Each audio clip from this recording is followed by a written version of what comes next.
Today we're headed to another one of Utah's 5 incredible national parks. Capitol Reef is located in the canyon country of south central Utah. It's approximately 100 miles long, but a mere 5 to 10 miles wide in most places. Designated in 1971, the park protects over 240,000 acres of cliffs, domes, spires, canyons, and arches, along with several historic sites and petroglyphs. Capitol Reef's unique landscape was created by the water pocket fold, a giant buckle in the Earth's crust called a monocline. About 10,000 feet of sedimentary strata can be found in the park, containing evidence of a landscape that was drastically different in years past. Rivers, sand dunes, tidal flats, forests, and floodplains all existed in this time before the catastrophic events that created the uplift and sealed the lush coastal area in stone forever.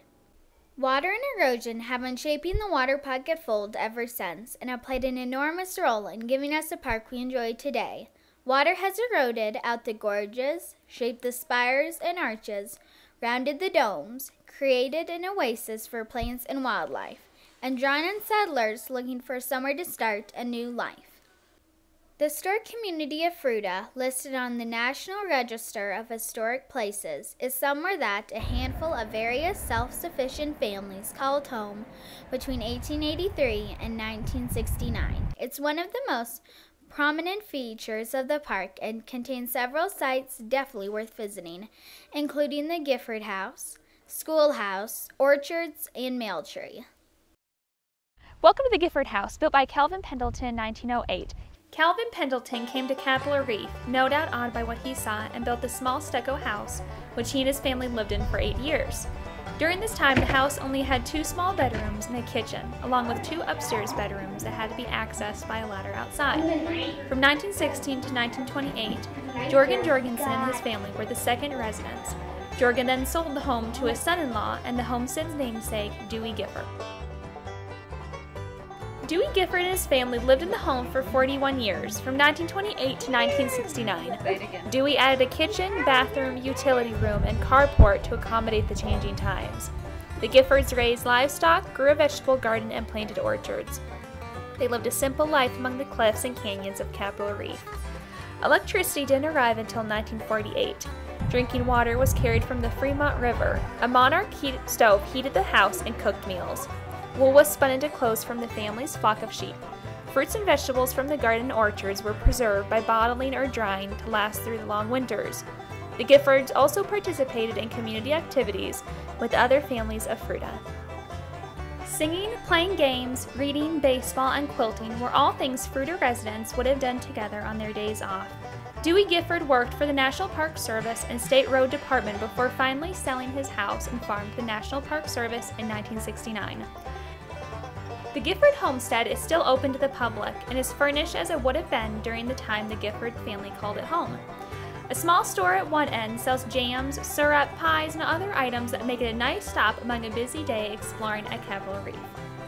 A short walk from the Gifford homestead stands the giant cottonwood mail tree. Mail delivery to the remote town of Fruita was slow and unreliable during the early 1900s. Letters, one source of contact from the world outside their peaceful canyon, were delivered about every 3 weeks.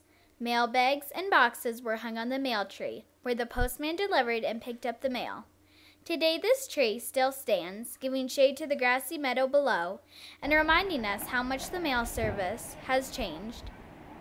Capitol Reef is the only national park with its own orchards, 19 of them, which are spread throughout historic Fruita. There are over 3,100 trees in these orchards, including cherry, peach, apricot, pear, plum, apple, mulberry, walnut, and almond. Nell Johnson planted the first orchards, located near the present-day picnic area, not long after he settled in Capitol Reef. Any orchards that are unlocked are free to enter and enjoy. Fruit may be eaten for free while in the orchards, and there is a self-paced station for fruit to go. After walking across a small footbridge and through a couple of orchards, we came to the Fruita Schoolhouse. Imagine attending school with a view like this out your window. At age 14, a Fruita resident, Nettie, established a school in her parents' backyard where she taught the children. Later on, the town built this schoolhouse for her, which also served as a community center. Built in 1896, the schoolhouse was surely a welcome sight to children and adults alike. Anywhere from 8 to 26 students, grades 1 through 8, attended school. When school was out, usually during planting season, the schoolhouse was used for town meetings, church services, dances, and other social activities. In 1941, due to the shrinking population of Fruita, the schoolhouse was closed. Without a doubt, the Fruita settlers left the biggest impact on Capitol Reef, but they were the first to call this stunning landscape home. Here behind me you can see the petroglyphs of the Fremont culture. They lived here approximately 600 AD to 1300 AD, and they would do petroglyphs of their daily lives, their religion, and things like that. Over 500 years before the first pioneers set foot in Capitol Reef, the Fremont culture left its mark in the canyons of this area. A long boardwalk gave us a close-up view of many strange and unique petroglyphs. Binoculars are also available for viewing some that are more difficult to see. The exact meaning of these petroglyphs is unknown, so we can only guess what stories and events the Fremont may have been telling.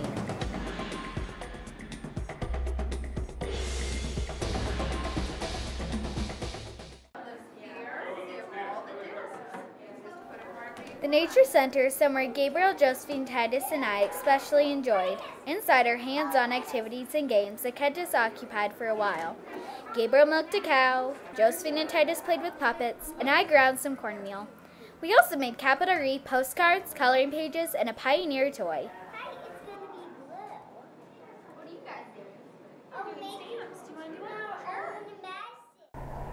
The Visitor Center is a great place to learn about the park, plan your day, talk to a park ranger, and find out about any ranger-led activities that might be going on. The gift shop also sells some Capitol Reef products to remember your trip by. We like to collect the National Park magnets and coins wherever we go, and this was no exception. But the main reason we stopped by was to become official junior rangers. Our Capitol Reef Junior Ranger books had been completed throughout the day, and we were ready. A park ranger reviewed our books, led us in the Junior Ranger Pledge, then signed us off as official junior rangers for Capitol Reef National Park. Then he gave us our badges and patches so we could easily be identified among other common visitors to the park.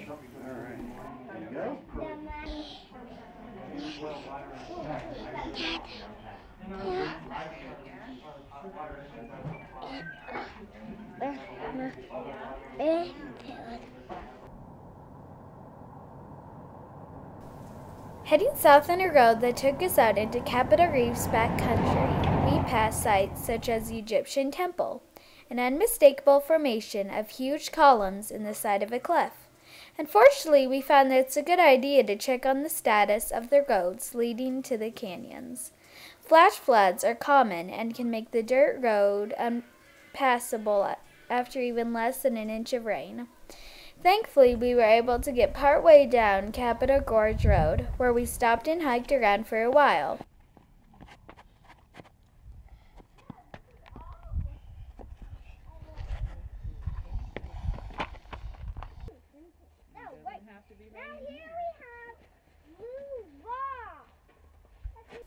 Being away from the rivers that made Fruita so lush, there are just mainly cactus, sagebrush, and grass out here. Water seems to run off as fast as it comes down, so plants don't have very long to soak up moisture.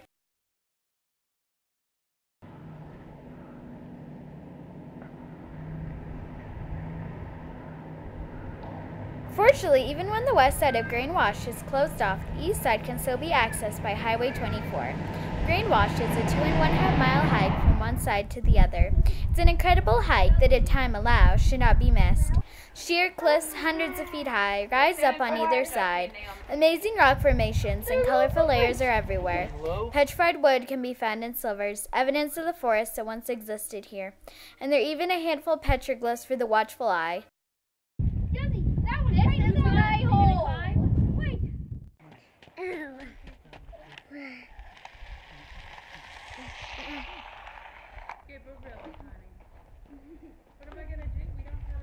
After hiking at Grain Wash for an hour or so, dark clouds started to move in, so we figured it was time to head out. As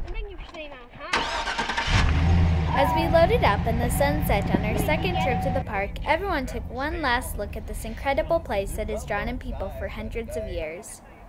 Just like us.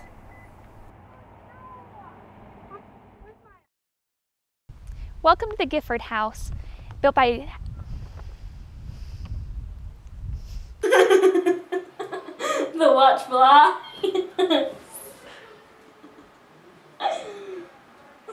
Petrified wood can be found in slivers and in the forest that once existed here. And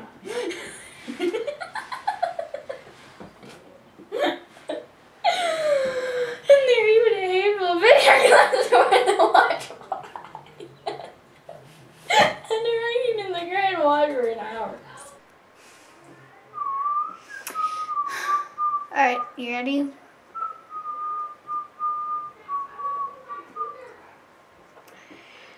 Fortunately, even when the west side of the Great Wash is closed. And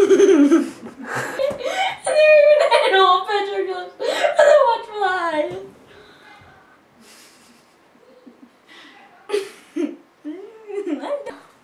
Petrified wood can be found in slivers, evidence of the forest that once existed here, and there are even a handful of petroglyphs for the watchful eye. After hiking in the Great Wash for an hour or so, dark clouds started to move in, so we figured it was time to head out.